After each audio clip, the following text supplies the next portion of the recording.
sầu riêng, bạn có đậu xanh, thế là bạn bỏ vô và ăn chung với nhau. Ngon không? Người yêu anh nấu mà cũng lịch, không ngon sao được. Cái sầu riêng này không? Nghĩ sao mà sầu riêng ăn với đậu xanh? Sầu riêng nó nóng mà, đậu xanh vô nó mát. Là thử cái nóng liền. Quá thông minh, người yêu anh thông minh. I love you. Cái sầu riêng. 5 minutes later. Trời, bụng mở đợi trong toilet nãy giờ luôn á, không biết nó làm gì dưới nữa, để đi xuống coi. Anh, Vậy? anh làm gì chậm lâu quá vậy? Vậy Sinh? Anh làm gì mà anh đi qua lâu quá vậy? Vậy Sinh chứ đi làm gì? Đi đâu mà sao lâu quá hả? Sầu riêng với đậu xanh của em đang đánh lộn vô đây nè. Sầu riêng với đậu xanh của em đang đánh lộn vô đây nè. Đừng có giỡn nữa, để cho anh đi Sinh. Lúc nãy anh khen ngon mà. Nhưng mà giờ nó đánh lộn mà lại để anh đi, đừng có hoài nữa. Lại em đó mà. Một dĩa há cảo ú ra ú nần kèm theo một tô khổ qua cà ớt, siêu nhiều topping nóng hổi với nước dùng chân truyền và nước sốt sa tế thần tháp. Tất cả như vậy chỉ có 60k. Liệu các bạn có đội mưa đội gió tới liền không ta? Mình là anh bụng mỡ, chở bạn ăn muôn nơi. Dạo này chiều tối nào Sài Gòn cũng mưa, bây giờ mà có một tô khổ qua cà ớt thì chắc cái nịch cũng không còn luôn. Và thật sự quán này có rất nhiều điều quá đáng. Điều quá đáng thứ nhất là cái nồi nước lèo được nấu bằng xương nhiều như vậy nè, hỏi sao mà nó không ngọt. Điều quá đáng thứ hai là cái nước chấm há cảo ta nói xuất sắc luôn, đúng là tương của người Hoa mà. Điều quá đáng thứ ba là cái sa tế ăn kèm cái món khổ qua cà ớt này, ta nói sao mà nó ngon, mà nó cay, mà nó ấm lòng người chiến sĩ bụng mỡ quá. Còn điều quá đáng mà tôi không chịu được là tại vì nó quá ngon và nó siêu rẻ, mà nó ở xa nhà tôi, Bút ở quận 5 lần còn tôi ở quận 3. Trời ơi ngon quá, nếu mà ở gần chắc ngày nào tôi cũng đi. Bây giờ thì hết rồi, địa chỉ ở bên dưới như thường lệ nha. Phá lấu bò hầm tiêu, bánh xếp hạnh nhân tôm thịt, bánh cuốn xá xíu, chân gà hấp đậu xì, đậu hũ sốt trứng muối, cơm chiên bí truyền khao lao. Một quán ăn dim sum thật ngon, thật sang trọng mà chỉ có 386k. Mình là anh bụng mỡ, chở bạn ăn muôn nơi. Bánh cuốn xá xíu bao gồm một lớp gạo mỏng và kèm nhân xá xíu bao nhiệt, nhanh tay bỏ vào miệng các bạn sẽ thấy vị ngon nó tận đầu lưỡi luôn. Còn khi đã tới quán thì không thể bỏ qua món này nha, đây là signature của quán, nó siêu ngon, siêu đặc biệt và siêu tôm tươi. Chân gà hấp tàu xì, quán nào bán dim sum mà làm cái món này dở thì chắc chắn nguyên cái menu đều dở. Và bạn sẽ bị đắm đuối trong cái sốt trứng muối này, một lớp sốt trứng muối đặc sệt bao trọn cái đầu hũ non mỏng lè mỏng lét, các bạn chấm vào một miếng nước tương, trời ơi bỏ vào cuốn họng ta nói tan ngay đầu lưỡi luôn. Món bụng bò thích nhất ở tiệm là phá lấu nè, ta nói vị hoàn toàn siêu lạ luôn, chỉ biết diễn tả ngắn gọn với mọi người là ăn một lần và lần nào tới quán bụng bò cũng phải gọi món này nha. Và đây là món chính của ngày hôm nay, cơm chiên cao lao giúp các bạn no bụng nha. Ta nói cái màu xanh này á là do được nấu chung với rau củ quả đó, nên màu xanh của em nó thì siêu đẹp luôn, và được cắt nhỏ cái hải sản ra được xào chung lên một dĩa cơm chiên thật là hoành tráng. Đây nha, đây là bill nha, còn địa chỉ thì dấu ở dưới nha. Bye bye mọi người.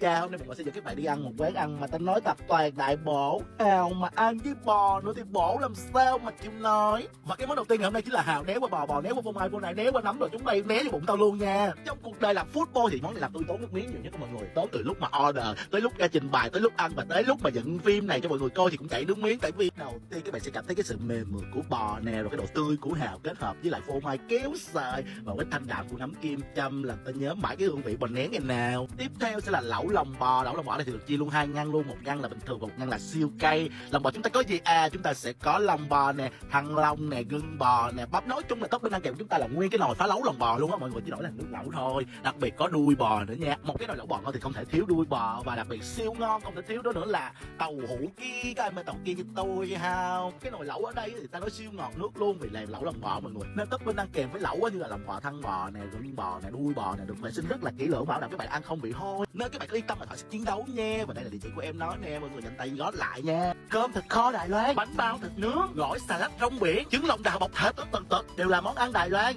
Xin chào, mình là anh bụng mỡ, chở bạn ăn muôn nơi. Bao Ti, một quán Đài Loan đã xuất hiện từ khá lâu rồi, nhưng lúc nào cũng giữ vững được phong độ ngon của mình. Bây giờ mình ăn thử nha. Bánh bao thịt nướng sẽ là một trải nghiệm hoàn toàn mới cho team mê bánh bao. Vị nồng nàn của thịt nướng sẽ lan tỏa khắp cơm miệng bạn khi bạn cắn cái cắn đầu tiên nè. Còn team mê cơm thì không thể bỏ lỡ điều này nha. Đây là một tô cơm thịt kho đúng vị của Đài Loan nha mọi người. Ăn em nói giống như là ăn thịt kho thịt của mình đó, nhưng cái vị nó lạ hơn và béo béo của trứng nè. Với lại em thịt thì được kho mềm hơn và béo và mở màng hơn là thịt kho thịt của mình. Còn team mê thanh đạm thì sẽ mê thích điều này. Đây xà lách trộn với lại rong biển, nghe nó lạ đúng không, nghe không hợp đúng không, nhưng mà nó hợp không tưởng luôn, vì mặn mặn của rong biển sẽ làm dậy mùi lên cái miếng xà lách của bạn lắm luôn á. Còn em này là cái bàn nào cũng kêu luôn, bàn nào cũng order em nó luôn. Sự mềm mại và ướt át của trứng lòng đào sẽ được bó chặt vào em thịt. Đã vậy còn được ăn kèm cái nước chấm béo ngậy luôn á, cắn một cái là chúng ta nhớ mãi không quên luôn, hèn chi bàn nào cũng kêu. Các bạn còn biết quán nào bán đồ Đài Loan không? Chỉ bụng mỡ với, bụng mỡ thèm quá. Hồ Con Rùa phong tỏa, phố đi bộ cũng phong tỏa, cả thành phố Hồ Chí Minh giãn cách xã hội trong vòng 15 ngày bắt đầu từ ngày 31. Dù có giãn cách theo chỉ thị 15 hay 16 gì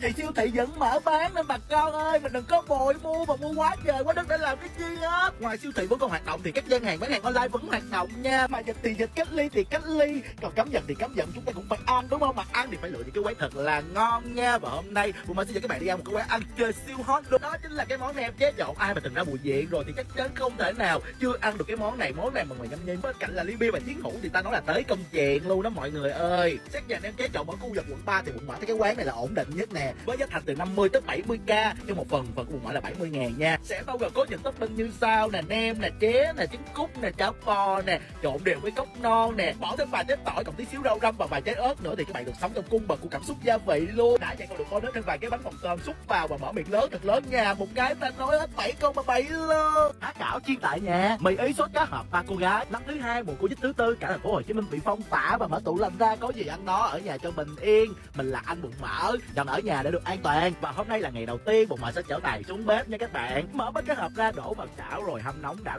cho em nó sôi bùng lên một cái rồi mình tắt bếp. Rồi bây giờ bắt đầu mình xử lý tới mì ý nha. Bỏ sữa vào nồi, bỏ mì vào và chờ em nó sôi bùng lên, cạn sữa rồi tắt bếp. Còn há cảo thì dễ dãi mang nữa, nếu đang bỏ vào than đá thì đã đâu bằng cách bắt nước sôi lên, luộc em tí xíu đã rồi chắc hết nước ra, bỏ một tí xíu lớp dầu nóng thiệt mỏng rồi chiên, khi nào em nó cháy cạnh là chúng ta ăn là được. Nhập tiệc thôi. Mặc dù há cảo mua ở siêu thị làm sạch nhưng mà cũng xuất sắc không thua kém gì hàng quán ngoài chợ nha. Cái bột quá thì nó dẻo dai, còn cái miếng nhân thì nó to đùng luôn, có cả nhân tôm thịt cho các bạn ghiền hải sản. Còn mì ý là nếp bò béo, nghĩ sao mì nấu với sữa còn chơi cái sốt cá hoặc ba cô gái nữa, thanh mặn ngọt đã làm cực khổ còn bị la đó mọi người. Tại vì biết sao không, ngon quá mà làm ít quá, ba ăn cái ba hết trơn mà không có đủ ăn, ba chửi quá thì chửi luôn. Một nồi há cảo, các loại rau củ tổng hợp, cho thêm trứng vào và một tí xíu pate, thế là có ngay một món ăn vừa bổ vừa béo. Xin chào, mình là anh Bụng Mỡ, chọn ở nhà nấu ăn mùa dịch. Hôm nay Bụng Mỡ sẽ giới thiệu các bạn một món ăn, đó chính là trứng chiên há cảo ngũ quý. Đầu tiên các bạn đánh đều cái hỗn hợp pate, rau củ quả và trứng đều lên nha, rồi luộc há cảo trong vòng 3 phút cho đến khi nào lúc hết nước thì chan đều cái hỗn hợp chúng ta vừa đánh vào, mở lửa